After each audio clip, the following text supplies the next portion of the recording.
ورحمة الله وبركاته.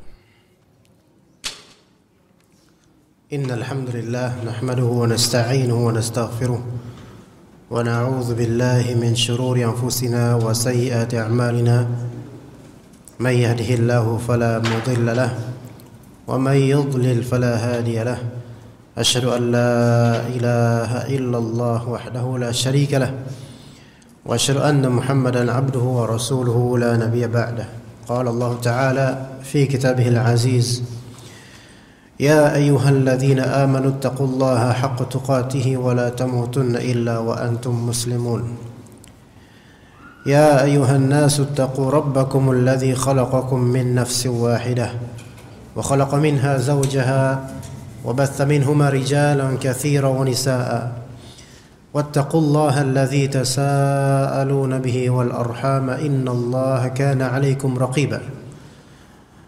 يا أيها الذين آمنوا اتقوا الله وقولوا قولا سديدا يصلح لكم أعمالكم ويغفر لكم ذنوبكم ومن يطع الله ورسوله فقد فاز فوزا عظيما.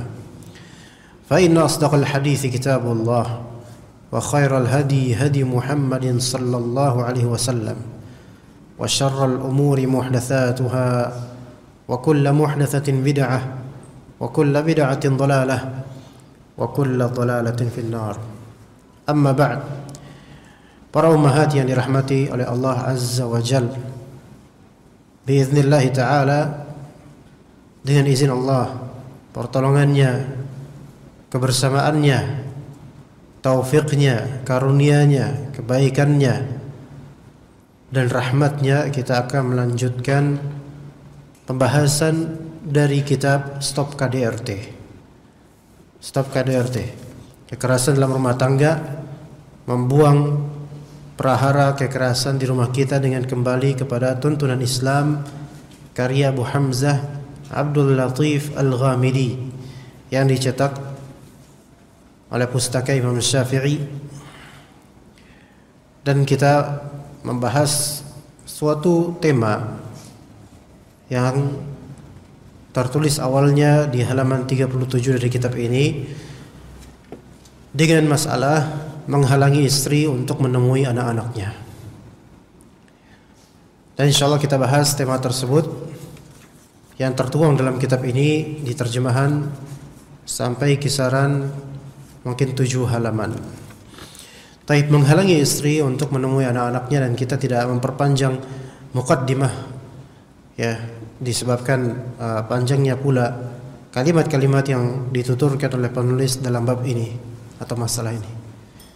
Menghalangi istri untuk menemui anak-anaknya. Salah satu bentuk kezaliman suami yang paling kejam terhadap istri adalah menghalanginya untuk menemui buah hatinya. Ini biasanya apa? Setelah terjadi perceraian antara suami istri, suami berusaha memisahkan anak-anak dari ibunya. Biasanya anak-anak yang dimaksud di sini adalah yang di bawah 7 tahun. Karena hak hadonah, hak pengasuhan ketika terjadi perceraian, selagi usia anak itu belum mencapai usia tamyiz, yaitu belum mencapai usia 7, maka hak hadonah atau hak pengasuhan itu dialihkan ke ibunya, bukan ke bapaknya. Ya, dialihkan ke ibunya. Nanti ketika berusia 7 tahun atau mungkin 8 tahun, dan itu disebut sebagai sinnut tamyiz, yaitu tahun usia yang mana anak itu bisa membedakan dan memahami, maka diperintahkan anak itu untuk memilih mau diasuh ayahnya atau diasuh ibunya. Walaupun biasanya lebih memilih ibunya ya. Tapi itu pilihan buat anak itu. Jadi sebelum 7 tahun, ibunya lebih berhak untuk mengasuhnya. Baik, kita mulai lagi. Setelah terjadi perceraian antara suami istri, Ini di antara kezalimannya, suami berusaha memisahkan anak-anak dari ibunya. Ini adalah perampasan yang kejam dan kezaliman yang nyata terhadap hak seorang ibu yang tidak akan pernah hilang bagaimanapun juga. Sementara hubungan suami istri adalah kalanya berakhir dengan perceraian, talak, perpisahan, firaq, khulu', gugat cerai, fasakh, pembubaran akad, nusyuz, pembangkangan baik terutama dari perempuan ataupun dari suaminya dan lainnya. Jadi hubungan suami istri itu tetap ada posibilitas berakhir. Dan berakhirnya bukan karena kematian kita kasusnya di sini. Berakhirnya karena adanya ketidakcocokan, ketidakharmonisan ataupun kezaliman. Maka terjadi perceraian, baik pertama, kedua ataupun ketiga, ataupun gugat cerai atau hal-hal lain. Namun kendati pun hubungan suami istri itu mungkin berakhir, melainkan hubungan ibu anak tidak akan pernah berakhir apapun kondisinya. Sekalipun terjadi perceraian, maka hubungan ibu dan anak itu tidak bisa berakhir. Ya. Apa yang sengaja dilakukan oleh sebagian suami terhadap istrinya yang telah diceraikan, atau mungkin terjadi gugat cerai oleh istri, khulu', atau yang berbuat nusyuz kepadanya, yaitu dilakukan oleh suami berupa balas dendam terhadap istri atau mantan istri, pemaksaan terhadap mantan istri, penyiksaan terhadapnya, dan menghalanginya dari anak-anaknya, menghalanginya dari bertemu anak-anaknya. Ini semua adalah dosa besar yang tentu tidak boleh dilakukan. Jadi ini termasuk dosa besar yang terus-menerus mengalir dosanya sampai bertaubat dengan cara mempertemukannya. Di hari kiamat kelak, balasan itu akan diberikan menurut jenis amalnya. Dan Allah Azza wa Jalla tidak akan menzalimi hambanya. Ini yang perlu diingat oleh orang-orang yang zalim. Kata Allah Subhanahu wa ta'ala, "Wala tahsabannallaha ghafilan 'amma ya'malu adh-dhalimun. Innama yu'akhiruhum liyaumin tashkhasu fihi al-absar." Dan janganlah engkau sekali-kali mengira Allah Subhanahu wa ta'ala itu ghafil, lalai terhadap apa yang dilakukan oleh orang-orang zalim. Melainkan kenapa kok diberikan imhal atau seolah-olah didiamkan oleh Allah? Bukan didiamkan, tapi Allah tangguhkan azabnya sampai nanti di hari kiamat. Yang mana kalau sudah sampai kiamat, maka sudah nasi sudah menjadi bubur. Ya, bagaimana cara meminta maafnya? Ya, jadi Allah Ta'ala tidak akan menzalimi hambanya. Allah Maha tahu. Allah tidak lalai. Allah tangguhkan. Sebagaimana seorang suami menghalangi istrinya yang dengan perasaan keibuannya itu punya hak untuk melihat anaknya, maka seperti itu pula lah Allah akan menghalangi suami ini dari orang-orang yang tercintanya, yang sangat ia butuhkan dan yang paling ia dambakan. Jadi akan dibalas oleh Allah Azza wa Jalla, baik dunia maupun akhirat. Kama tadinu tudan, sebagaimana engkau memperlakukan, maka engkau pun diperlakukan serupa. Dan itu semua kebijaksanaan Allah. Siapa yang menghalang-halangi ibu dari anaknya, maka suatu ketika nanti Allah akan menghalang-halangi dia dari orang-orang terkasihnya. Dari Abu Ayyub Al-Ansari radhiyallahu anhu, ia berkata, aku mendengar Rasulullah sallallahu alaihi wasallam bersabda, "Man farraqa bainal walidati wa waladiha, farraqallahu bainahu wa baina ahibbatihi yaumal qiyamah." Barang siapa memisahkan seorang ibu dari anaknya, Allah akan memisahkannya dari orang-orang yang dicintainya pada hari kiamat nanti. Berpisah dengan istri dengan melalui perceraian, itu sesuatu yang ada syariatnya ketika memang ada alasan yang diperbolehkan. Taib itu tidak masalah. Tetapi memisahkan seorang ibu dari anaknya dan menutup kemungkinan untuk bertemu antar mereka, ini dilarang. Bagaimanapun dilarang oleh Islam dan ada ancamannya.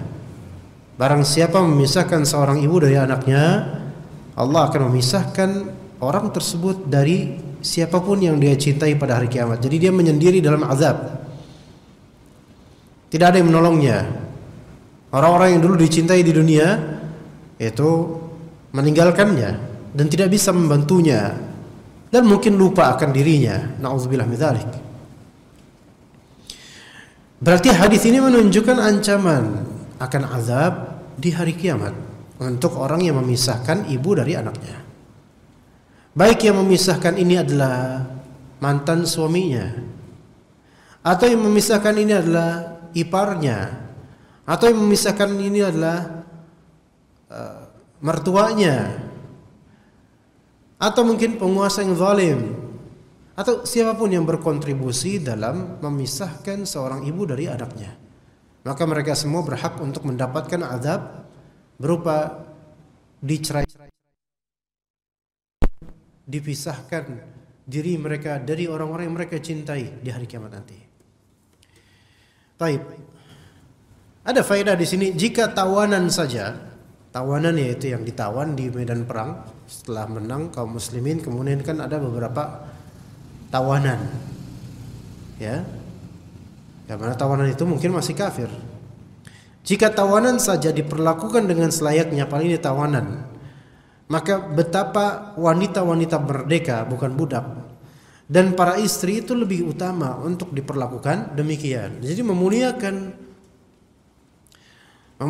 perempuan, terutama istri, bahkan untuk mantan istri memuliakan mereka, itu adalah ibadah. Itu disyariatkan oleh Islam. Dan wallahi Islam adalah agama terunggul dalam urusan memuliakan perempuan. Selain dari agama Islam, maka tidak ada keunggulan dalam pemuliaan terhadap perempuan. Dan demi ini, demi Allah, wallahi,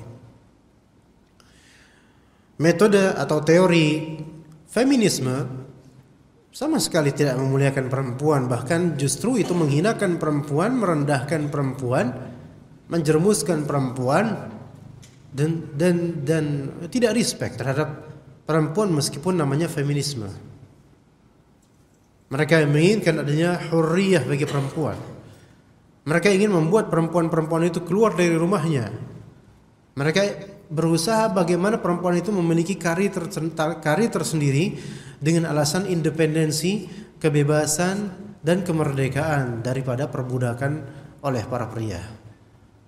Padahal justru Islam memuliakan mereka untuk ditempatkan di yang disebut oleh kita baiti jannati, rumahku surgaku, yang dengannya perempuan ini aman, nyaman, tentram, bisa beribadah dengan ibadah yang terbaik, yaitu diantaranya mengasuh anak, yang mana kelak anak tersebut akan berbakti kepadanya dan mengalir pahalanya untuknya, dan juga anak tersebut mungkin akan menjadi orang yang mendoakannya di hari tua nanti, atau berbakti padanya hari tua nanti.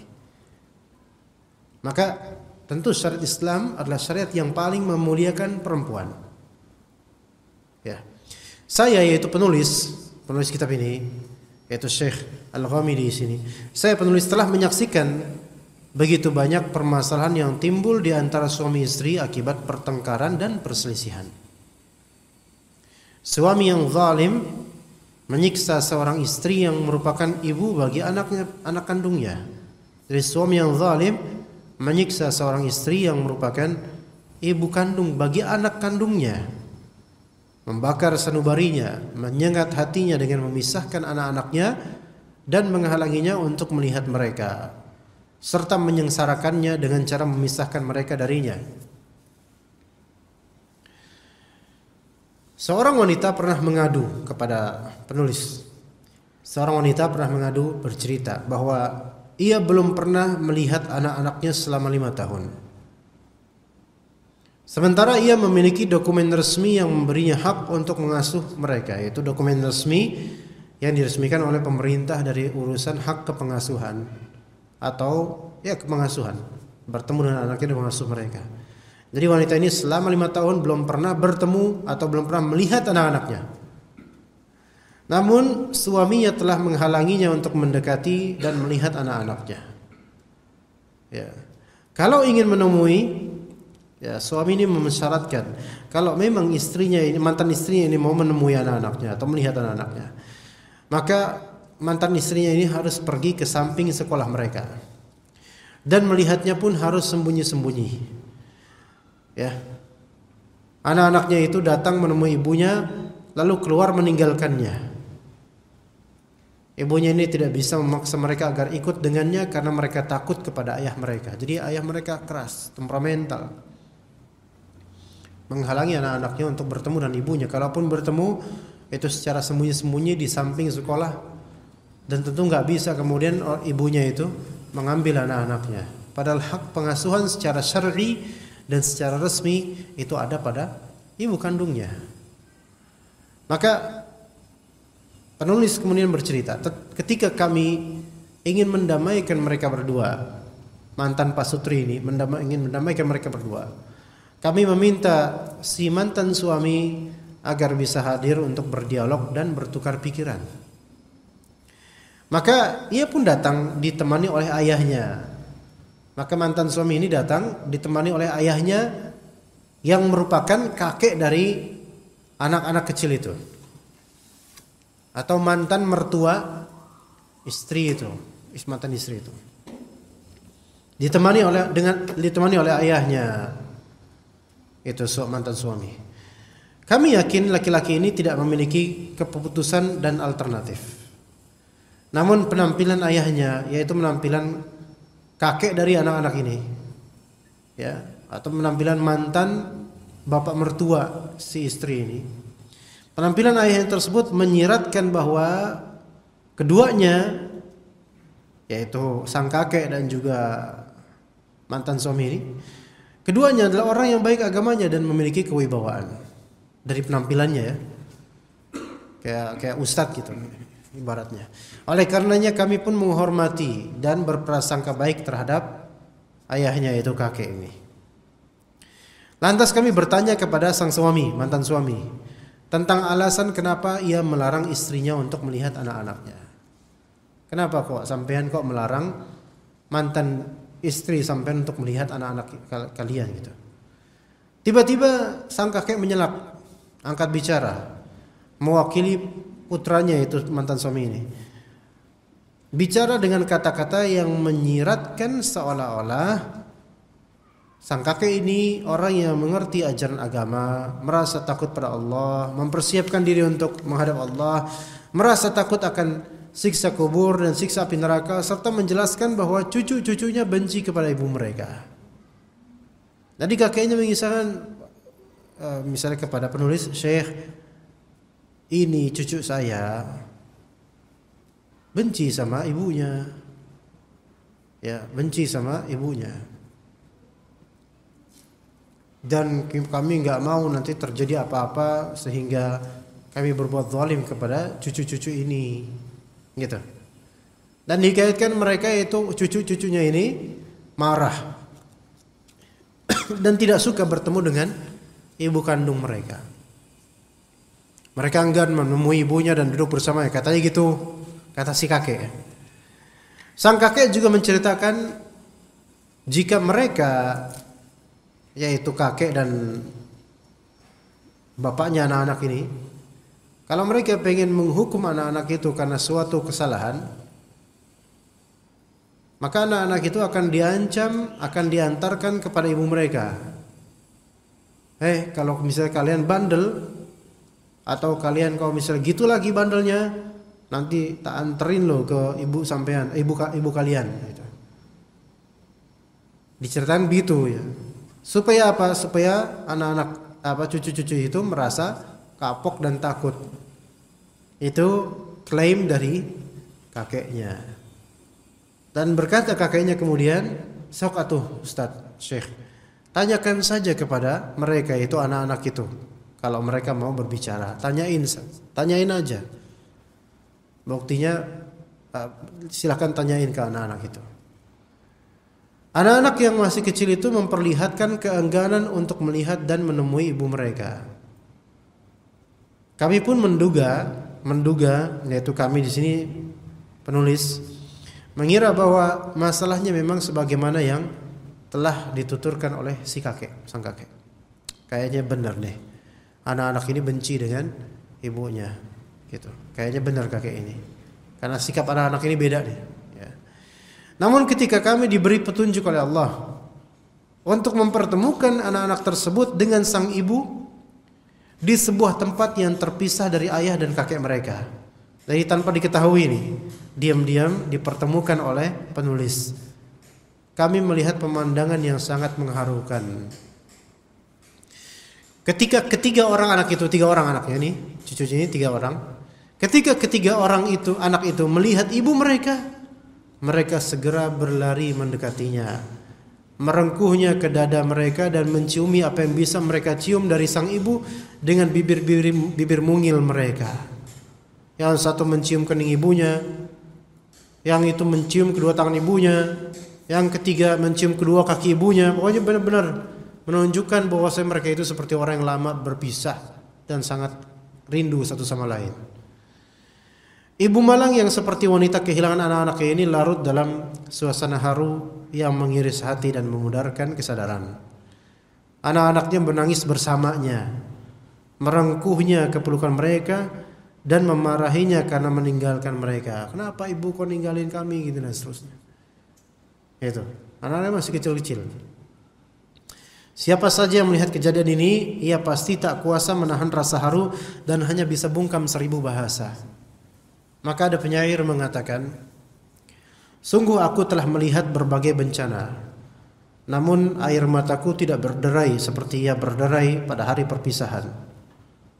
Aku sudah tahu hari-hari yang penuh keriangan, namun aku tidak menemukan keriangan seperti keriangan saat bertemunya 2 orang yang sama-sama rindu ingin bertemu. Dari kisah ini juga ada faedah, pelajaran, sebagaimana kisah-kisah di kenyataan lainnya, ya, dari keluarga banyak dari kaum muslimin. Bahwasanya dalam kasus-kasus kekeluargaan, baik masalah talak, perpisahan, nusyuz, pembangkangan, itu kita tidak bisa menghakimi secara pasti kasus tersebut kalau baru mendengar dari satu pihak. Ya, seperti tadi, baru mendengar dari pihak bapak kandungnya dan kakeknya, tapi tidak mendengar langsung atau melihat langsung dari pihak ibunya. Dan dari kasus-kasus juga didapatkan antara satu kubu dengan lainnya itu saling mengklaim kubu mereka lah yang benar, pihak mereka lah yang benar. Ya, saling berhujah satu sama lain dan saling menghujat lainnya. Beginilah kasus ketika ketakwaan itu berkurang, ketika rasa insaf, kesadaran untuk mengakui kesalahan itu tidak ada. Karena di antara penegak langgengnya rumah tangga, di antaranya pertama ketakwaan jelas, yang kedua sikap mengalah dan mengakui kesalahan. Ketika dua ini tidak hadir, maka yang terjadi adalah pertengkaran, pertikaian, fitnah dan seterusnya. Ketakwaan kepada Allah dan juga insaf serta mengakui kesalahan yang dilakukan oleh dirinya. Namun yang kerap terjadi terutama pada pihak laki-laki, ketidaktakwaan dan tidak mau mengalah atau tidak mau mengakui bahwasanya kesalahan lebih besar ada pada dirinya. Entah ini disebabkan faktor gengsi atau disebabkan faktor khawatir dan takut kalau terbongkar aibnya atau lainnya. Ya. Kadang-kadang sebagian keluarga terjadi perceraian bukan perceraian, walaupun belum sampai perceraian. Kericuan antara suami dan istri, kemudian akhirnya terlibatkanlah kemudian faktor jin. Ya, terlibatlah kemudian jin di situ atau syaitan yang menyerupi istrinya. Yang ternyata belum tentu betul-betul itu adalah jin. Bisa jadi itu hanyalah kondisi psikis dari ketertekanan jiwa istrinya, sehingga banyak hal yang dia lakukan tanpa sadar, lalu divonis oleh keluarganya disantet dan seterusnya. Padahal belum tentu. Mulai jadi penyebabnya bukan santet, bahkan bukan jin, walaupun dia seperti orang kesurupan dan orang yang tanpa sadar. Mulai jadi faktornya adalah kezaliman yang dilakukan suami, dan suami menekannya, mengancamnya. Dia pun stres dan depressed. Karena stres dan depresi tersebut, maka akhirnya istri itu tidak kuasa dalam mengontrol kejiwaannya, sehingga akhirnya terjadilah yang terjadi dari kejanggalan kalimat, kejanggalan sikap, semi gila dan seterusnya. Yang belum tentu itu adalah jin, belum tentu.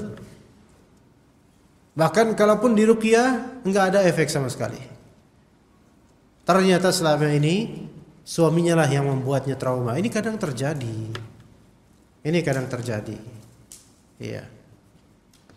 Begitu. Jadi enggak mesti kasus rumah tangga itu gara-gara jin ini. Ya betul, gara-gara setan karena membisiki, betul. Tapi kontribusi setannya itu dibisikkan. Yang kalau misalnya baik suami atau istrinya ini bertakwa, insya Allah bisikan-bisikan setan tersebut akan hilang, insya Allah. Hanya saja ini karena tidak bertakwa atau egois, tidak mau mengalah, dan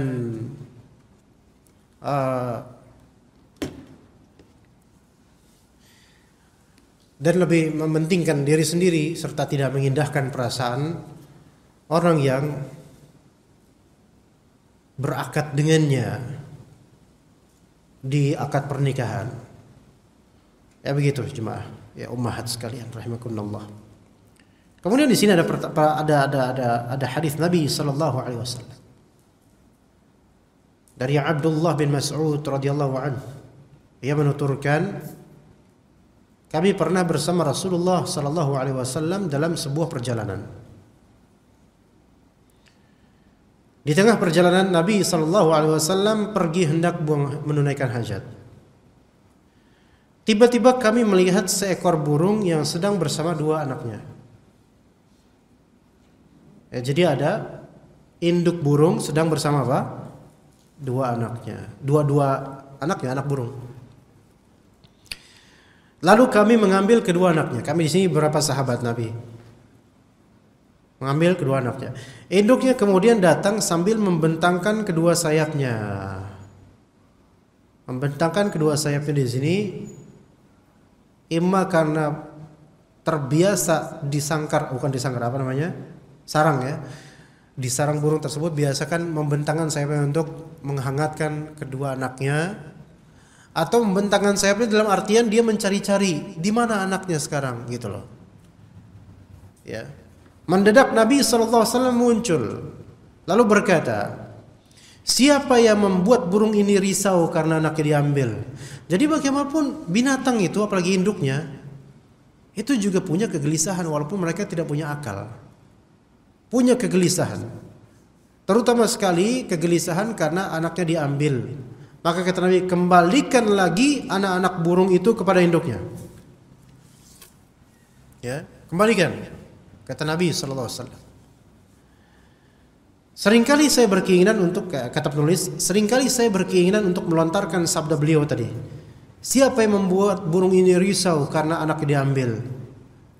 Kepada setiap ayah yang zalim lagi menghalangi seorang ibu dari anak-anaknya. Dan menghalangi anak-anak dari ibu mereka.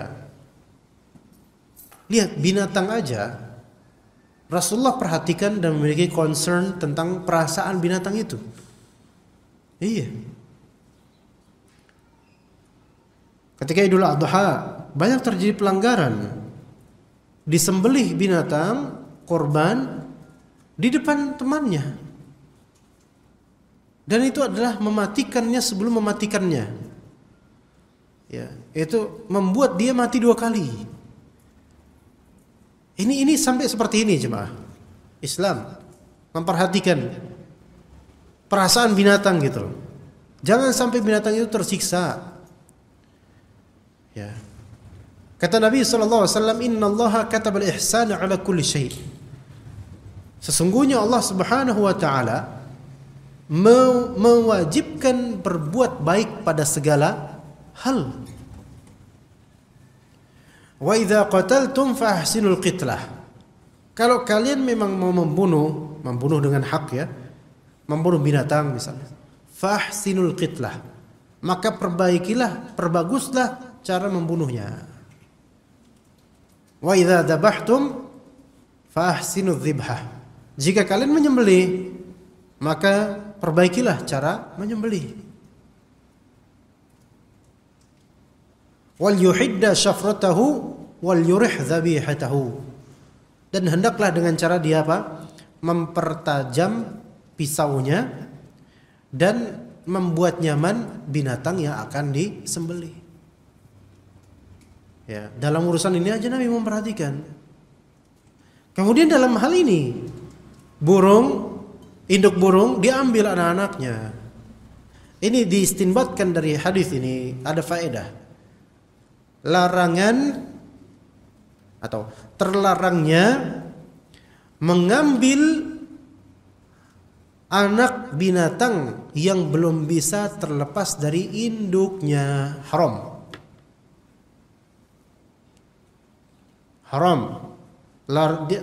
Diharamkannya mengambil anak-anak binatang yang belum bisa independen dari induknya. Dan juga sebaliknya, dilarang atau haramnya mengambil induk binatang yang memiliki anak-anak yang belum bisa berlepas dari induknya. Biarkan mereka bersatu. Ya. Walaupun untuk maslahat manusia yang mana itu pilihan. Seperti anak-anak burung, mungkin induknya pengen kita makan, tapi masih banyak pilihan makanan lain. Maka nggak boleh induknya dipisah untuk kita makan. Biarkan anak-anak ini sampai besar dulu, sampai bisa terbang sendiri, tak butuh dengan ibunya. Memang di sini ada rincian. Tidak semua binatang, anak-anaknya membutuhkan ibunya. Ya. Sebagian binatang ada yang anak-anaknya ketika lahir udah tidak lagi butuh dengan induknya. Ada. Di antaranya ular. Ya, di antaranya ular. Dan binatang-binatang lain yang saya tidak banyak mengetahui. Dan ada sebagian binatang yang memang anak-anaknya itu ketika baru lahiran sekian usia belum bisa bertahan hidup kecuali dengan kehangatan induknya, seperti kucing. Ya. Nah, di sini juga ada faedah. Dikiaskan dengan burung ini, kucing. Haramnya memisahkan induk dan anak kucing yang mana anak itu belum bisa berlepas dari penyusuannya. Haram. Walaupun alasannya repot. Kalau memang pengen ngebuang anak kucing itu, buang sekalian induknya bersama dengan anak kucing itu. Dan ini yang terjadi wallah di banyak masyarakat kita yang jahil akan hal ini. Mereka mengira bahwasanya tidak ada hisab di hari kiamat untuk masalah-masalah rinci seperti ini. Boleh antum lihat di pasar kaget, pasar rakyat, pasar tradisional. Antum akan temukan banyak anak-anak kucing di sana. Atau kucing-kucing yang besar. Yang mana anak-anak kucing atau kucing-kucing besar itu semua adalah hasil buangan dari sebagian orang yang tidak mau repot. tidak mau repot di dunia, tapi kelak akan repot di akhirat karena dia telah memisahkan anak kucing dari induknya, yang mana anak kucing ini masih kecil, bahkan sebagian masih terlihat ari-arinya. Beda kasus kalau misalnya memang induknya lah yang membuang itu anak. Kadang ada induknya membuang anaknya, ditaruh dijauh dari anak-anak lainnya, dipisahkan karena mungkin bau apa namanya itu, kalau udah banyak kesentuh apa namanya tangan manusia, apa namanya, bau tangan, ya dibuang sama emaknya, sama induknya. Ya itu urusan dia. Dan si induk kucing ini nggak dosa insya Allah, karena dia nggak ada pahala, nggak ada dosa. Dan kalau kita nasihatin juga dia nggak bakal paham. Ya ukhti taqillah, kamu akan ditanya oleh Allah Azza wa Jalla di hari akhir nanti. Ya kucing itu mikir juga, ini yang waras siapa gitu kan. Ini urusan dia. Tapi kalau misalnya kita manusia berakal, dibebani urusan syariat, bisa dapat pahala, bisa dapat dosa. Kita yang membuangnya karena alasan apa? Ini anak kucing bikin repot di rumah kebanyakan, ntar gini. Ya udah buang juga bersama dengan induknya. Ini yang masya Allah. Anak-anak waktu di Kalibata, rumah anak dekat dengan pasar kaget. Dan itu tempat pembuangan anak kucing. Memang benar di situ mungkin banyak makanan. Tapi anak kucing dibuang di kardus, masih marah kecil-kecil, masih belum melek. Ini yang membuang ini nggak waras ini orang. Nggak waras, nggak punya perasaan dan nggak punya ketakwaan dalam bab ini. Itu walaupun masih belum melek, tikus werok itu banyak di pasar. Ya dimakan itu anak kucing. Belum lagi kemudian induknya yang di rumah itu akan merasa kehilangan dan ngeong-ngeong kemudian. Mungkin bahasanya kalau dibahasakan kita ngeong-ngeong, mana anak gua, siapa yang ngambil, terlaknatlah yang ngambil, itu mungkin gitu ngomongnya. Ya. Lihat ya. Dan juga suatu ketika di tahun 2013 atau 2012, dan anak gak bakal melupakan kejadian ini Allah. Dan semoga Allah beri hidayah pada orang-orang yang membuang anak-anak kucing ini. Suatu ketika anak kehujanan ada di dekat namanya Kalibata Indah, perumahan besar, Kalibata Indah, perumahan mewah, udah lama itu. Di salah satu bagian pojoknya lah, di pojok salah satu di daerah perumahan itu ada tempat pembuangan sampah, TPS. Tempat pembuangan sampah untuk Kelurahan Rawajati. Nah, itu pembuangan sampah itu juga tempat pembuangan anak kucing tuh. Anak kehujanan. Di deranya hujan anak berteduh di sebuah pos, dan tak henti-hentinya anak mendengar suara ngeong-ngeong anak kucing. Dan entah dari mana asalnya itu susah ditemukan karena samar dengan berbaur dengan suara air hujan. Nah, selesai hujan, Anda cari sumber suara. Ngeong-ngeong, tetap bersuara itu anak kucing itu. Dan itu betul menyayat hati anak. Pas Anda temukan ternyata ada di dekat bambu-bambu yang tipis-tipis itu. Bambu apa namanya Anda nggak tahu. Bukan bambu besar, tapi bambu tipis yang buat hiasan bagus. Bambu kuning lah gitu ya. Maka Anda dapatkan di batu-batu sesampahan gitu. Itu anak terlunta-lunta dengan gemetar yang dahsyat karena kehujanan. Dan belum bisa melek itu matanya itu benar-benar ya Masya Allah, itu keadaan yang luar biasa. Maka kemudian ada warung dekat situ. Dan di warung itu ada kardus seperti itu. Kardus kayak kardus aqua gitu. Kardus aqua yang gelas ya. Ya. Nah, dan di situ ada beberapa onggok kucing lah gitu, onggok kucing ya, berapa pieces kucing gitu, berapa butir, berapa ekor kucing ya. Ada induk emak kucing dan ada beberapa anaknya yang sedang menyusui, entah 3 atau 4 ya. Dan kemudian ana beritahu ke induk kucing itu. Ana mau ngomong pakai bahasa ana nggak bisa. Ya, mak, itu ada anak kucing terlantar. Ana mau ngomong gitu nggak bisa, nggak paham dia nanti. Ya udah ana pakai bahasa dia. Meong-meong ana gituin dia. Dan dia kemudian terhenyak lihat ana dan seperti tahu bahasa ana ajak, "Yang sini, meong-meong sini." Dia mengikuti ana ke arah yang dimana kucing itu berada. Anak kucing yang miskin itu berada. Dan kemudian dia melihat, induknya itu melihat ke anak kucing yang kasihan satu ini terlantar ini. Apa yang kemudian dilakukan oleh induk kucing ini? Tebak. Ayo. Yang bisa menjawab alhamdulillah, yang gak bisa ya alhamdulillah. Menggigit. Kalau menggigit siapa yang digigit? Anak kucingnya atau anak? Gimana? Emang kucing gendong dari sejak kapan itu? Belum ada sejarah kucing gendong anak, itu nggak ada. Nggak digigit, salah, khotok. Yang sahih adalah ketika itu induk kucing tersebut kemudian langsung menciarkannya ke seantero dunia.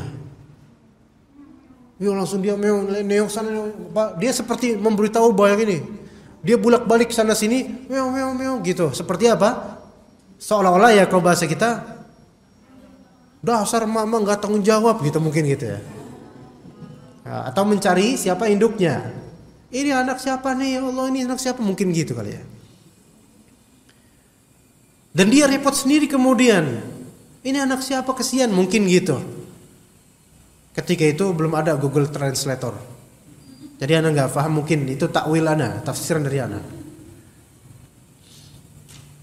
Dan akhirnya apa? Kemudian dia menggigitnya dan membawanya ke kardus itu. Dan kemudian menyusu bersama dengan anak-anaknya. Gitu lihat. Ya tentu itu anak kucing dari induk lain, bukan anak dari induk dia, bukan kemudian dia ngeong pura-pura supaya seolah-olah itu bukan anaknya, nggak bisa kucing nggak bisa pura-pura gitu. Ya. Maka dia pun menyusui anak kucing lainnya itu. Lihat fitrahnya itu seperti itu. Ya. Nah terus ini lantas ini manusia yang membuang anak kucing kecil yang satu ini, di mana akal dan nuraninya itu? Di mana kesiapan dia mempertanggungjawabkannya di akhirat dengan menzaliminya? Ya. Dan waktu beberapa tahun lalu, Anda disilangkap dan menjadi menjadi imam di masjid dekat rumah ketika itu.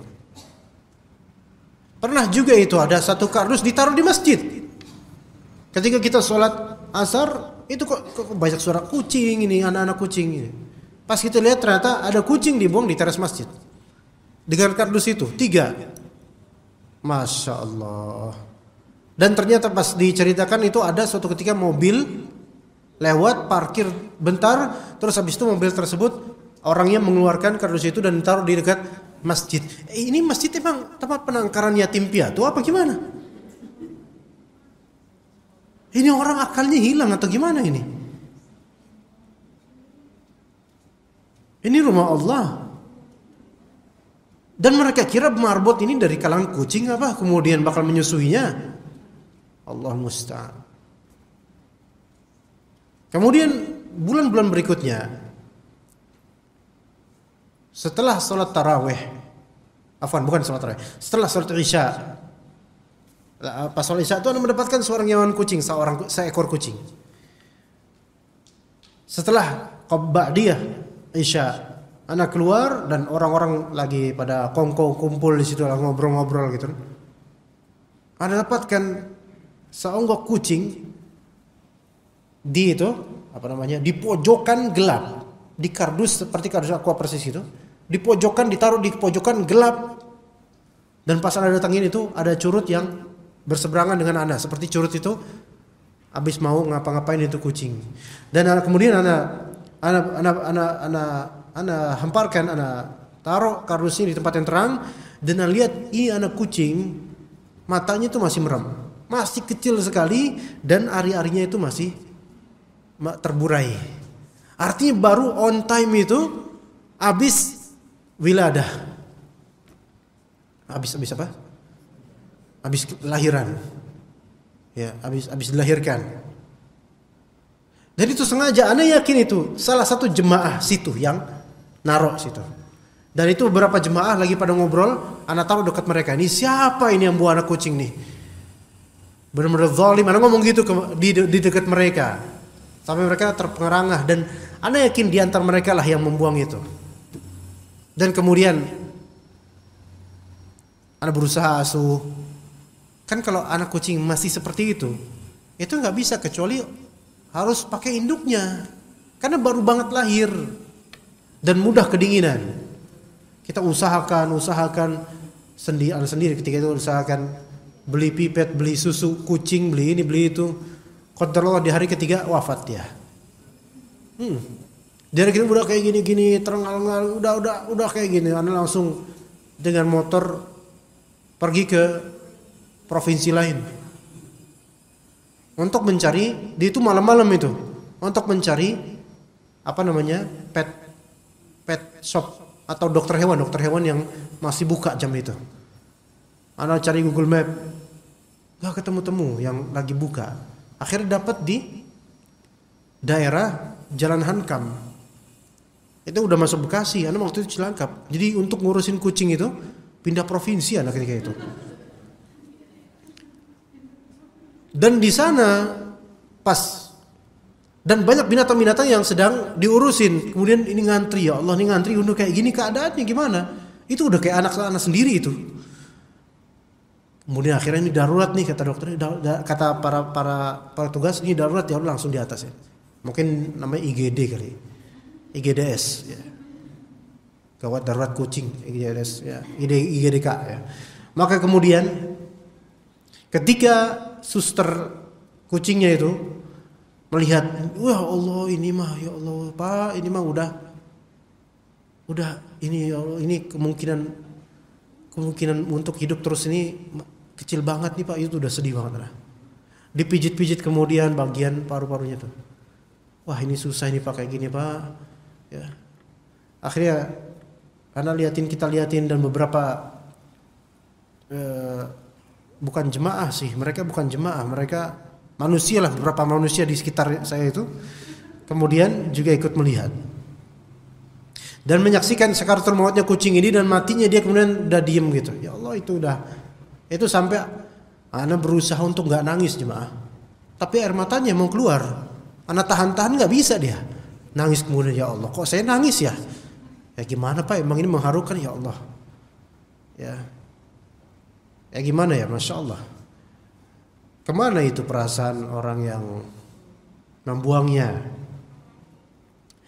Itu binatang. Bagaimana kalau memisahkan orang tua manusia, anaknya juga manusia? Ya.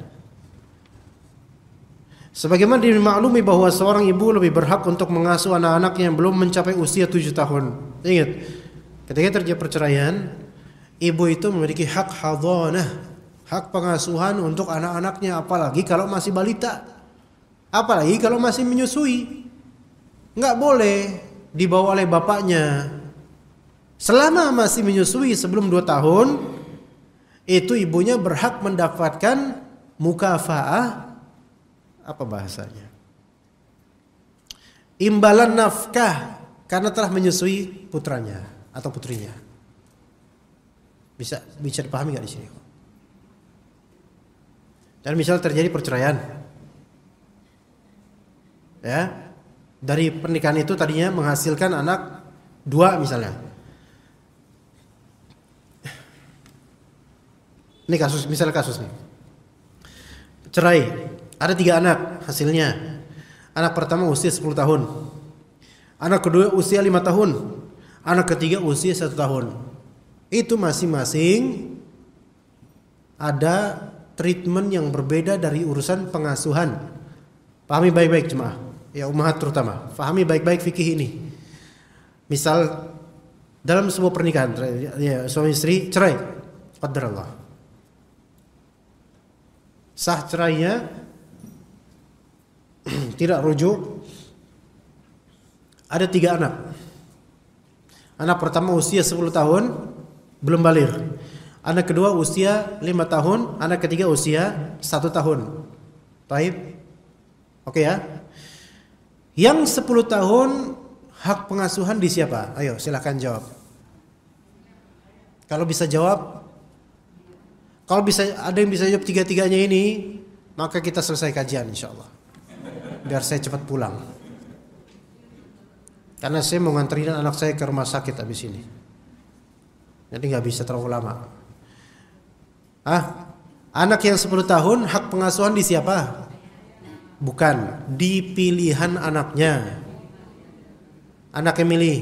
Nah, kamu mau sama siapa? Sama ibu apa ayah? Maunya sama ustadz? Enggak, saya nggak mau. Harus sama ibu atau sama ayah? Ternyata dia milih ayahnya, ya udah ayahnya berhak. Karena usia 10 tahun ini dia udah bisa membedakan mana orang tua yang genah, mana yang rak genah, ya ngerti. Sama ayah aja Ustaz. Oh ya udah, kamu sama ayah. Atau kalau misalnya dia milih ibu, ya udah sama ibu berarti haknya. Karena ini pilihan dia di atas 7 tahun. Untuk anak usia 5 tahun, hak pengasuhan ibunya. Untuk anak usia 1 tahun, hak pengasuhan ibunya. Oh, ini wajib. Ya, karena bapaknya tidak bisa menyusui, walaupun pakai kaleng juga nggak bisa. Dia pakainya istrinya, mantan istrinya, ibunya. Dan suaminya ini tetap wajib menafkahi ketiga anaknya, ya kan? Menafkahi ketiga anaknya, tiga-tiganya. Apakah istrinya juga wajib untuk dia berikan nafkah? Wajib sebagai ganti jasa menyusui anak yang ketiga sampai dia disapih. Kalau udah disapih 2 tahun, udah istri ini nggak dapat nafkah. Bisa dipahami jemaah? Gitu ya. Maka ketika suami ini misal menafkahi anak-anaknya nih. Oke, baik. Misalnya nih beranjak 2 tahun kemudian. Anak yang kedua, yang pertama udah usia 12 tahun. Anak yang kedua usia berapa? 7 tahun. Anak yang ketiga usia 4 tahun. Tidak ada lagi yang disusui. Apakah istri ini, mantan istri ini berhak mendapatkan nafkah? Tidak. Oke, tidak. Tapi apakah wajib bapak ini menafkahi anak-anaknya? Wajib. Gimana caranya? Dititipkan ke ibu mereka, yaitu mantan istrinya, gitu ya. Nah, dari nafkah ini uang nafkah anak, bolehkah ibunya ini mengambil untuk pribadinya? Tidak, karena ini nafkah untuk anak-anak. Gitu. Ya. Wallahu a'lam, kecuali dengan keridhaan suami, mantan suaminya. Begitu ummahat sekalian atau jemaah sekalian. Jadi belum mencapai usia 7 tahun, ya semua itu tadi hukumnya kita katakan belum mencapai 7 tahun, maka hak pengasuhan ada pada ibunya.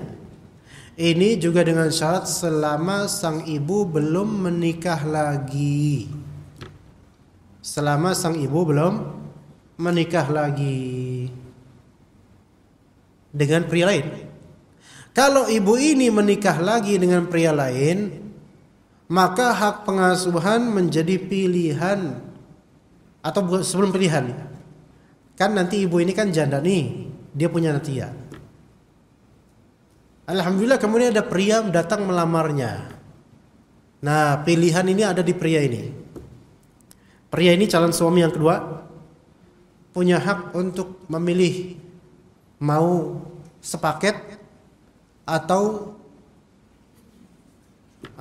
parsial. Paham nggak ummahat? Sepaket kan berarti kan 4 in 1. Ya, ibunya dapat, anak-anaknya juga dapat. Wajib, dia nafkahi gitu ya, tinggal bersamanya. Boleh juga dia untuk tidak. Kecuali anak masih menyusui ya.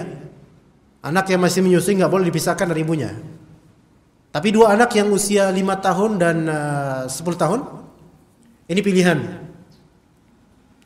Kata perempuan ini, Mas, Kalau sampean mau misalnya nikah sama saya, ini ada pilihan. Saya masih punya anak menyusui. Juga anak saya yang kedua 5 tahun, anak saya yang pertama 10 tahun. Gimana, mau atau tidak yang 10 tahun dan 5 tahun tinggal bersama? Nah, calon suaminya bilang, waduh, kamu kan mau jadi istri keempat ini, repot saya kalau misalnya nambah-nambah ini, anak-anak juga saya nafkahin, saya nggak kuat. Kalau perempuan itu setuju, ya udahlah, maka beralihlah pengasuhan ke siapa? Bapak kandungnya. Paham di sini ya? Gimana? Bisa dipahami nggak, ummahat? Begitu. Ya. Tapi beda konteksnya kalau begini. Sang janda ini memberikan persyaratan. Ini fikih-fikih yang perlu sekali untuk dipahami, ya. Walaupun jarang, tapi perlu, karena ketika ada kasusnya nggak gelagapan, nanti gelagapan sendiri kita kok nggak ngerti. Nih janda ini punya anak 3, usia 10, 5 dan 1. Ketika ada yang mau melamarnya, misalnya yang namanya siapa, namanya Harjito misalnya. Pak Harjito mau melamarnya. Lah istri ini kemudian memberikan persyaratan. Kalau Bapak Harjito ingin menikah dengan saya, maka dengan syarat ikutannya ikut. Satu paket. Saya nggak bisa dipisahkan dari 3 buah hati saya. Bapak pilih kami bersama atau tidak sama sekali. Nah gitu ya. Nah kalau dipersyaratkan begini, maka silakan Pak Harjito itu iya atau tidak gitu loh. Kalau bilang tidak, ya udah, cari perempuan lain. Ya. Kalau dibilang iya, oh ya udah, berarti iya, ini berarti syarat sebelum nikah. Bukan syarat dalam pernikahan, bukan syarat sebelum nikah. Taib. Nanti ketika terjadi nikah, maka harus memenuhi syarat, al-muslimuna ala syurutihim. Akhirnya 3 anak itu tinggal bersama mereka, bersama Pak Harjito dan istri barunya ini. Gitu ya. Dan otomatis karena syaratnya itu ya tinggal bersama, ya dinafkahi. Ya.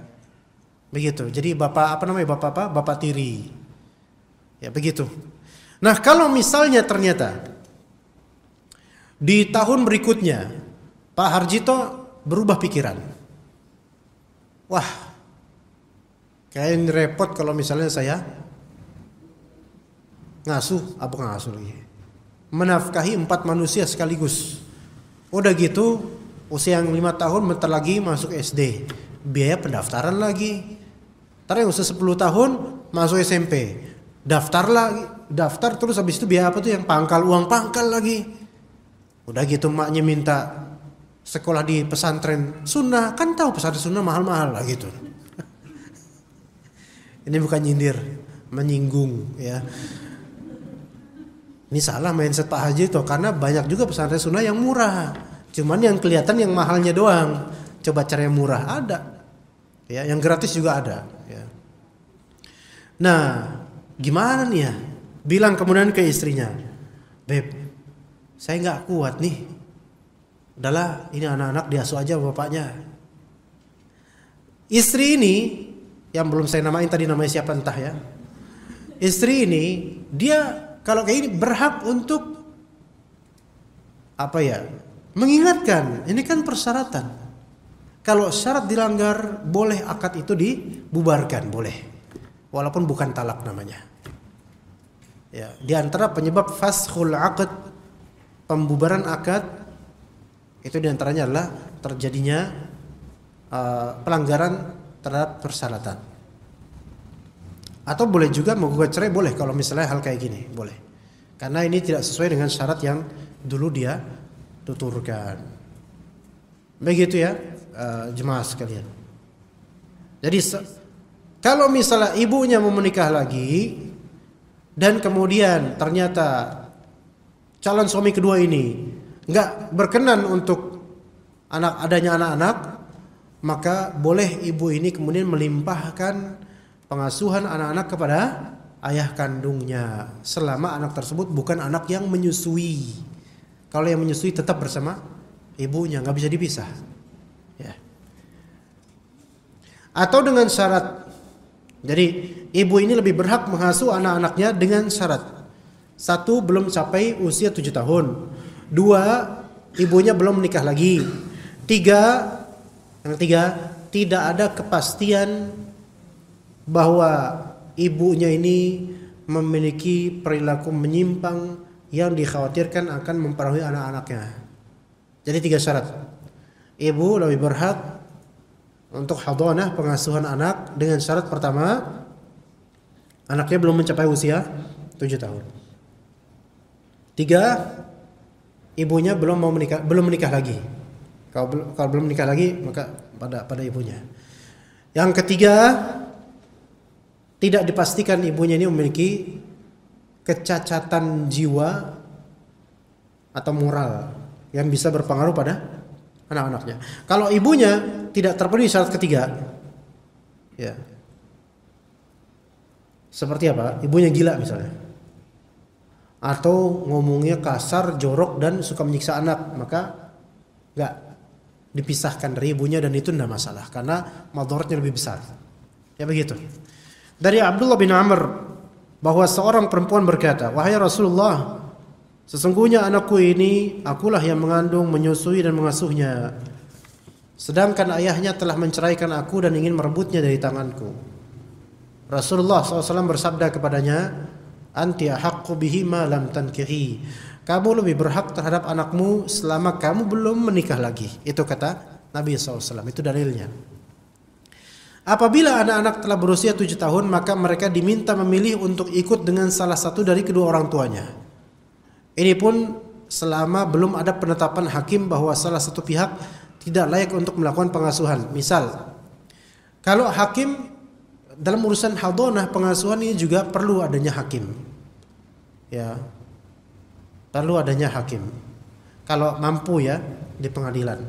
Misal hakim bilang ketuk palu tidak bisa diasuh oleh ayahnya karena ayahnya adalah member gerombolan si berat misalnya. Ayahnya adalah germo misalnya. Ayahnya ini akhlaknya buruk dan temperamental misalnya. Maka hakim memutuskan terlarangnya atau ditutupnya hak pengasuhan terhadap ayahnya dengan alasan berikut. Ya, misalnya, kalau hakim memutuskan gitu, maka walaupun sampai usia 10 tahun, maka tetap pada ibunya, nggak boleh pada ayahnya. Ya begitu ya. Tapi ayahnya tetap diperbolehkan untuk, kalau dalam kasus ini ayahnya diperbolehkan untuk tetap melihat atau mengunjungi anak-anaknya. Jadi jangan 100% ditutup matanya, tidak. Dari Abu Hurairah radhiyallahu anhu, ia berkata, "Aku mendengar seorang wanita datang menemui Rasulullah SAW. Saat itu aku duduk di sebelah Rasulullah SAW, yaitu Abu Hurairah. Wanita itu mengadu, "Wahai Rasulullah, sesungguhnya suamiku hendak membawa pergi anak-anakku."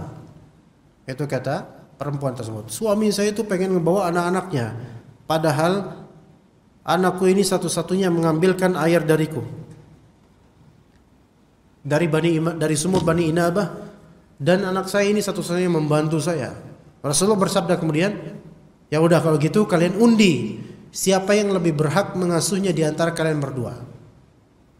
Maka suaminya berkata, agak sedikit kurang terima, "Ya Rasulullah, siapa yang lebih berhak terhadap anakku selain aku sendiri ya Rasulullah? Aku lebih berhak ya Rasulullah." "Ya udah gini kata Nabi, ini ayahmu, nak sini." "Ini ayahmu, ini ibumu. Peganglah tangan salah seorang dari mereka yang kamu inginkan. Pegang, mana yang kamu inginkan?" Maka kemudian anak tersebut pun meraih tangan siapa? Ayo tebak. Ayo jemaah. Yang bisa, yang benar, Anda boleh pulang habis ini. Ayo. Ayo, sok. Ibunya apa bapaknya tebak? Ibunya benar. Ya alhamdulillah, kalau gitu kita tutup aja majelis ini.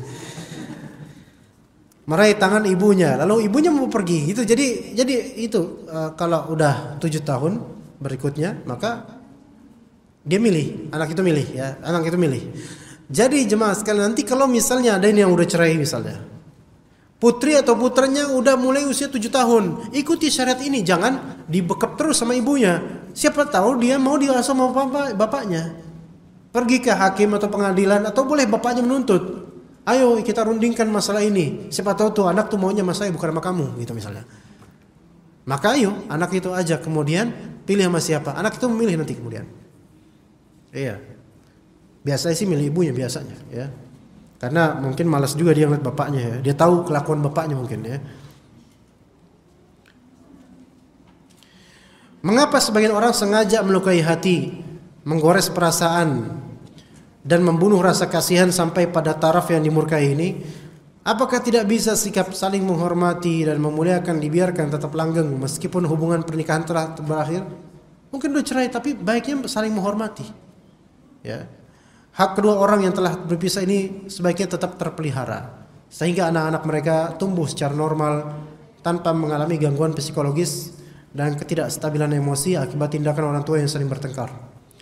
Bukankah sudah tiba masanya pertengkaran antar suami istri yang berseteru ini dihentikan agar tidak membinasakan kebahagiaan, kenyamanan dan ketenangan anak-anak? Bukankah ini bagian dari sikap tidak melupakan keutamaan yang ada di antara mereka? Allah Ta'ala berfirman, wa anta'fu aqrabu littaqwa wa la tansawul fadla bainakum innallaha bima ta'maluna basir. Dan pemaafan kalian itu lebih dekat dari kepada ketakwaan. Jadi memaafkan itu lebih bagus, lebih dekat kepada ketakwaan. Dan janganlah kalian melupakan keutamaan di antara kalian, jangan. Sesungguhnya Allah melihat segala apa yang kalian kerjakan, gitu, ya. Ya, alhamdulillah selesai pembahasan ini di kitab ini. Wa sallallahu ala nabiyina Muhammad wa ala alihi washabihi ajma'in. Apakah ada pertanyaan di sini? Ada pertanyaan, Muhammad?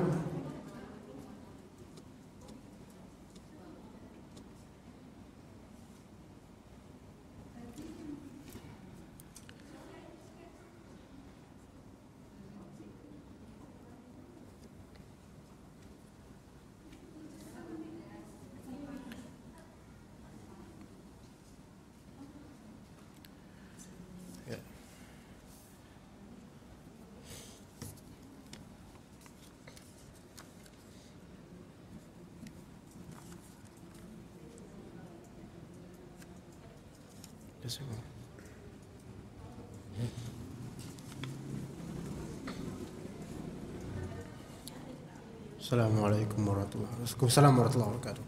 Satu, bagaimana hukum donor? Diperbolehkan hukum donor selama tidak memudaratkan diri kita, diperbolehkan. Semisal kita donor ke PMI, dan masalah itu kalau diniatkan ta'awun, maka insya Allah itu merupakan ibadah. Ustadz, suami mau pinjam bank, Masya Allah, bank mau dipinjam, ikhwan, luar biasa ini. Biasanya orang pinjam di bank, tapi ini banknya dipinjam gitu. Sudah saya nasihati, tetapi suami tetap mau pinjam, dan di sini saya harus ikut tanda tangan. Bagaimana Ustadz? Apakah saya tetap berdosa? Mohon pencerahannya Ustadz. Semoga Ustadz selalu memilih Allah. Amin Allahumma. Dan juga anti. Haram pinjam di bank konvensional atau memang skemanya ada sisi ribawinya haram.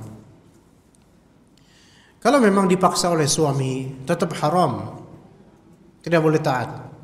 La ta'at li makhluqin fi ma'siyatil khaliq. Tidak ada ketaatan terhadap makhluk dalam bermaksiat kepada Allah. Kalau suami mengancam, bakal saya ceraiin kamu kalau misalnya tidak mau tanda tangan. Ini berarti mengancam seperti ini menunjukkan bahwasanya suami ini lebih menghargai uang dibandingkan istrinya.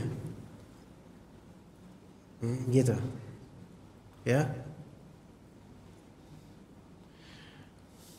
Tapi kalau melihat mungkin anaknya banyak dan madaratnya besar, walau asalnya haram, ini terpaksa datang karena dipaksa oleh suami, dan kalau dia mengancam cerai mungkin madaratnya lebih besar, seperti anak-anak ini akan terbengkalai. Ala kulli hal, boleh dalam kondisi seperti ini melibatkan kemudian orang berilmu atau keluarga, untuk keluarga yang paham untuk menasihati suami ini. Dan lebih afdal adalah lebih baik pinjam non ribawi tentu, mungkin pada keluarga atau teman.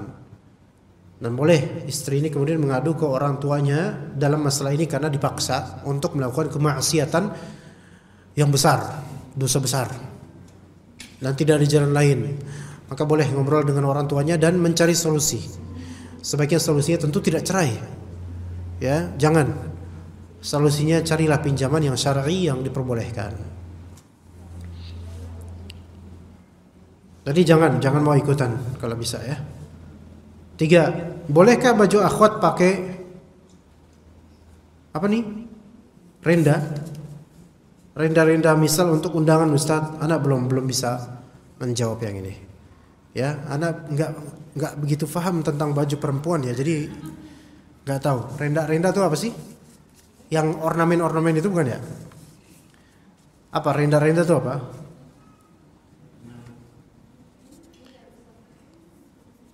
Hah?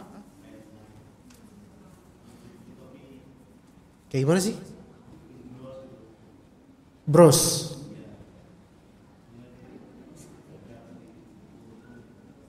Bingung kenapa anu nggak tahu.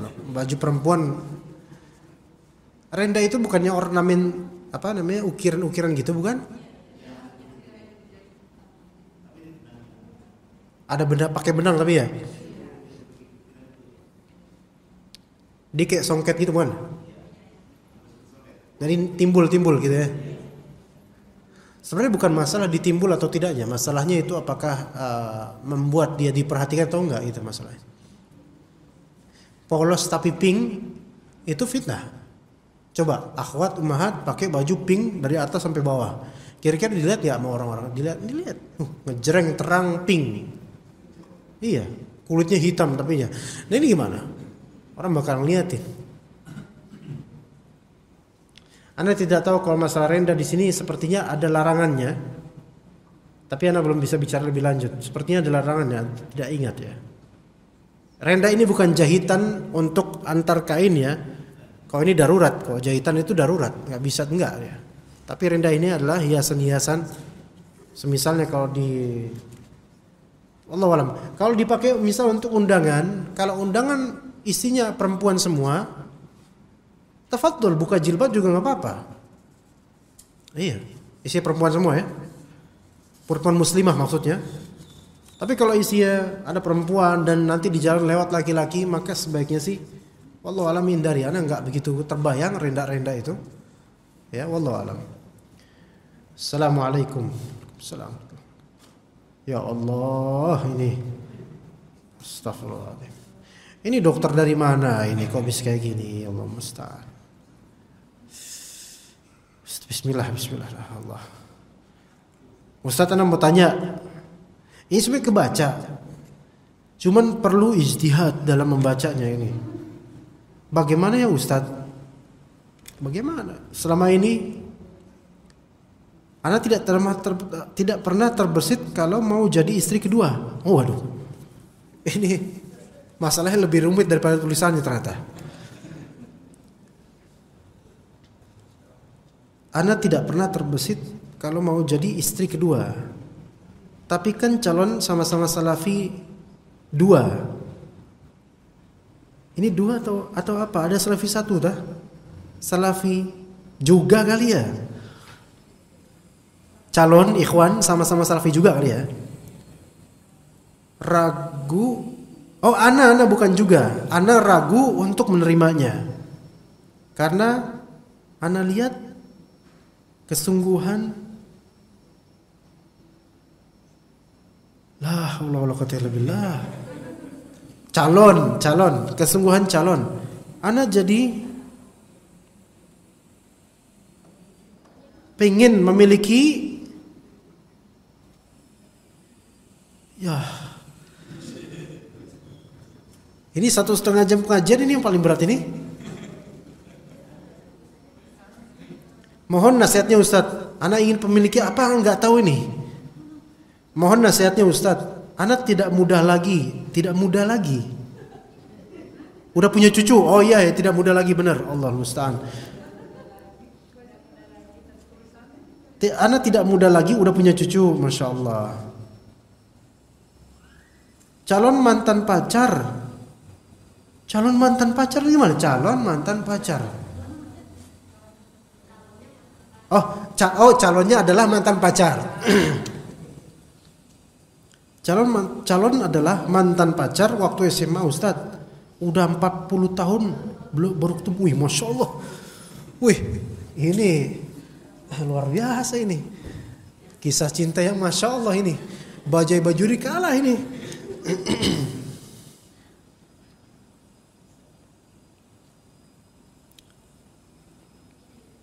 Berarti usia Anda mungkin sudah 55 atau 60 mungkin ya. Istikharah dan istisyarah. Di sini lihat sesuatu yang ini namanya apa sebutannya, CLBK ya. Cinta lucu bertemu kembali ya. Jadi kalau misalnya gini loh, 40 tahun tuh waktu yang panjang, nggak pernah ketemu. Saya cuma punya kisah begini. Di antara ada keluarga kami di Betawi, keluarga Betawi, tapi agak sedikit jauh keluarganya dari segi nasab ya, tapi dari segi jarak dekat. Kasusnya serupa dengan ini, ya serupa dengan ini. Walaupun belum sampai derajat menjadi nenek-nenek, tapi hampir menjadi nenek-nenek gitu loh. Jadi udah tua tapi belum sebagai nenek. Ketemu menjanda sekitar sekian belas tahun. Nah, ketemulah kemudian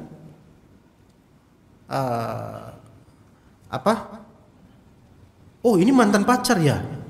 Oh berarti udah kenal deket, bukan kenal deket lagi dulu ya. Udah 40 tahun berarti tahun 78, 75-an kali ya. Atau 80 awal atau 78 sekitar itu ya. Masya Allah. Ya oke lah. Teman lama ketemu lagi. Ini CLBK nih. Dan nikahnya cepat akhirnya. Tapi nikahnya ini dia nggak punya istri, udah nggak punya istri, ini juga udah tak bersuami. Janda dan duda nikah cepat. Nikahnya cepat dan bahagia di awal pernikahan. Sekarang kabur itu suaminya. Saya bukan nakut-nakutin. Cuman pengalaman dari beberapa orang. CLBK itu hanya sensasi. Ya. Kalaupun ia tafadhal mau nikah menjadi yang kedua atau yang pertama terserah. Kalau memang dia sungguh bertakwa, saleh dan ummu ini istikharah, minta petunjuk sama Allah, dan istisyarah, minta pandangan orang berilmu dan orang berpengalaman, fadhal. Ya. Jadi ada beberapa hal. Pertama apa? Lihat jangan cuman kesungguhan. Karena kesungguhan laki-laki itu bisa melejit sementara dan redup pada waktunya. Kenapa kok tiba-tiba rame? Hah? Iya. Laki-laki itu kalau urusan begini, itu kesungguhannya itu bisa melejit Masya Allah. Tapi lihat waktunya nanti. Apakah tiba-tiba redup? Gitu loh. Ya, jadi lebih hati-hati ummahat ya, ummu ini lebih hati-hati. Ya. Walaupun tidak masalah komunikasi insya Allah, tapi lebih hati-hati karena ini masalah kan cuma CLBK. Terus yang kedua, dia punya istri pertama. Yang mungkin itu tentu ada hal yang harus dipertimbangkan lagi nantinya. Ya. Begitu ya. Baik dari sisi pembagian hari, malam, nafkah, dan bagaimana sensi istri pertamanya dan keluarga besar dan seterusnya. Jadi jangan tergesa-gesa. Istikharah kemudian itu dari segi laki-laki. Dari segi kita, dari segi umum ini istikharah, minta petunjuk sama Allah. Kedua istisyarah, minta petunjuk dari orang-orang yang punya pengalaman dalam masalah poligami, dalam masalah CLBK misalnya, dan juga dari orang yang punya ilmu ya syar'i.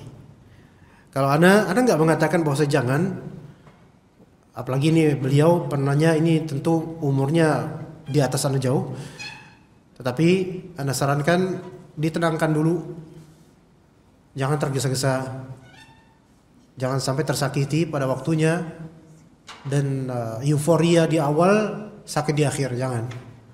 Ya, begitu ya. Jadi jangan terperdaya hanya sebatas CLBK, apalagi ini mantan pacar. Pasti yang namanya mantan pacar itu ketemu, itu pasti ada sesuatu nanti yang terkenang teringat. Nggak ada CLBK yang sahih, nggak ada CLBK yang sahih. Iya, kecuali kalau dua-duanya udah bertakwa dan bertaubat. Karena CLBK itu hanya sebagai jeratan syaitan. atau mengembalikan memori-memori lampau, hiasan-hiasan fatamorgana. Tapi kalau ikhwan ini sungguh-sungguh dia udah bertakwa dan kehidupannya juga baik, bismillah, setelah istikharah dan istisyarah. Apalagi kalau membutuhkan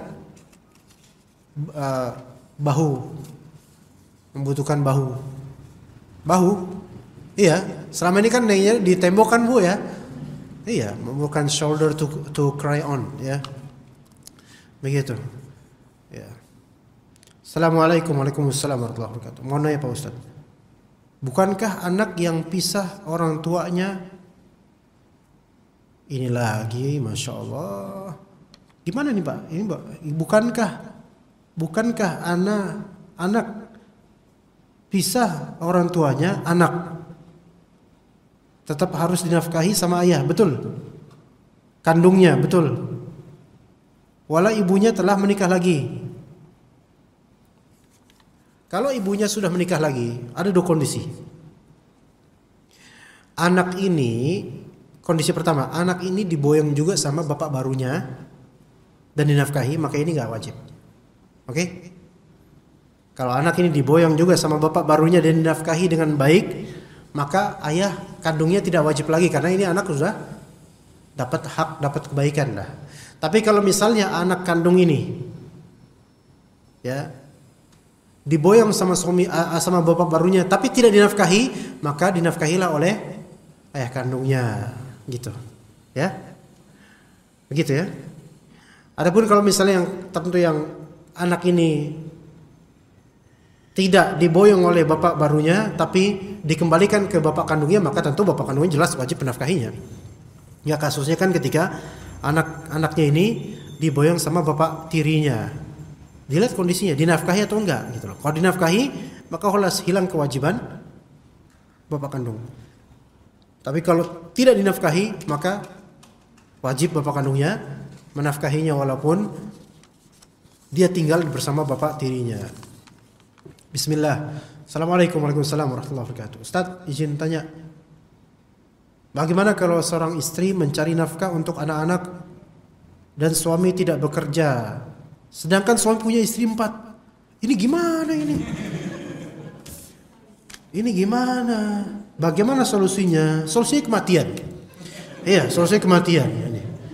Ini gimana ini? Istri 4. Iya, istri 4 yang cari nafkah istrinya. Suami tidak bekerja. Kerjanya apa? Jima doang kerjaannya. Ini gimana? Ini zalim. Ini bukan qawwamun. Ar-rijalu qawwamuna 'alan nisa bima faddalallahu ba'dahum 'ala ba'din wa bima anfaqu min amwalihim. Laki-laki itu mereka adalah qawwamun, mereka superior di atas perempuan, memiliki kedaulatan pemimpinan. Dengan sebab apa? Dengan sebab kelebihan keutamaan yang dimiliki laki-laki dari segi memimpin, mengatur, mendidik, dan dari segi apa? Nafkah. Jadi ini bukan suami yang qawwam. Hatta istri 4, dia bukan suami yang baik, buruk. Kecuali kalau misalnya suami ini tidak bekerja karena uzur, seperti penyakit yang tidak memungkinkan dia bekerja, kelumpuhan. Nah, ini mungkin diberi uzur. Maka istri-istri ini fadhol cari nafkah, nggak apa-apa. Tapi kalau ternyata ini istri pada nyari nafkah, suaminya cuman ongkang-angkong di teras ngopi samsuan, terus habis itu tinggal nunggu istri datang, apa yang seperti ini. Kalau memang ada yang seperti ini al-maut aula bih, kematian lebih baik buat dia daripada numpuk terus dosanya. Iya. Dan benar sejujurnya ini dalam hukum syar'i, suami yang bisa bekerja dan nggak mau cari nafkah, boleh istri untuk mengajukan gugat cerai. Boleh. Iya. Tapi saya nggak mengatakan, ayo udah minta cerai aja, nggak gitu. Coba cari solusi yang terbaik. Ya. Ini benar nggak ada emang kayak gini orangnya. Nauzubillah min dzalik, kalau memang dia pemalas, ya. Assalamualaikum. Waalaikumsalam warahmatullahi wabarakatuh. Afwan Ustaz, bolehkah menggadaikan SK pegawai negeri Syukran. Afwan, ana tidak tahu. Ana tidak tahu. Untuk ini ana tidak punya tasawur masalah, gambar masalahnya, ana tidak ngerti dalam masalah gadai dan juga SK pegawai negeri, ana tidak tahu. Ya, jadi afwan, ana enggak bisa jawab. Taib, wassallallahu ala nabiyina Muhammad wa ala alihi wa sahbihi ajma'in. Subhanakallahumma bihamdika asyhadu an la ilaha illa anta astaghfiruka wa atubu ilaik. Wassalamu alaikum warahmatullahi wabarakatuh.